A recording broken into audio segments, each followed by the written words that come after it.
ঘটনা হয়েছিল, তারা দুজন মাছ ধরতে গেছিল, দুইজন আছিল, একটা প্রীতম দাস আর একজন তার নাম নিকাশ দাস। কোন জায়গায় গেছিল মাছ ধরতে? তারা রুদ্র সরকারে মাছ ধরতে গেছিল। আচ্ছা আচ্ছা। তো যাওয়ার পরে তারা নৌকাটা ডুবে গেছিল।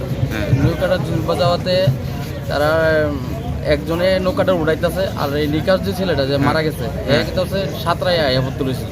আচ্ছা আচ্ছা। তো অনেকটা দূর আয়াপর, মানে অনেকে দেখছে সাঁতরা আইতাছে। হ্যাঁ। তো আইতে আইতে তো হঠাৎ করে হাতে দেখা যায় না।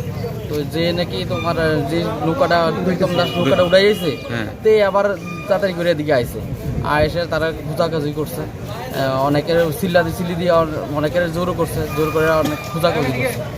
খোঁজাখুঁজি করে তো এই পাইল অনেকটা দিন করে, প্রায় 45 মিনিট পরে তারা পাইছে। এখন রুই আইছে, এখন কি ফায়ার সার্ভিস উদ্ধার করছে? ফায়ার সার্ভিস গেছে, প্লাস আপনার স্থানীয় লোকজন আসলো? হ্যাঁ, তারা গেছে। হের বাবার নাম কি? গৌতম দাস। বাড়ি কোন জায়গা? বাড়ি আমরা পালপাড়াতে। পালপাড়া। হ্যাঁ। পালপাড়া। এ কি রুদ্রসাগরকে মাঝামাঝি অবস্থা ছিল না একদম সাইডে আসলো? না, বেশি দূর আসছিল, মাঝামাঝি আসছিল না, মোটামুটি সাইডেই আসছিল। তো সে সাঁতার জানেন না? সে সাঁতার জানতো, মানে আমরা যে প্রাথমিক ধারণা যে জঞ্জাল যারা আছে না রুদ্রসাগর, হয়তো বা এদিকে পা আটকাইয়া মানে তার নিতে পারছে না।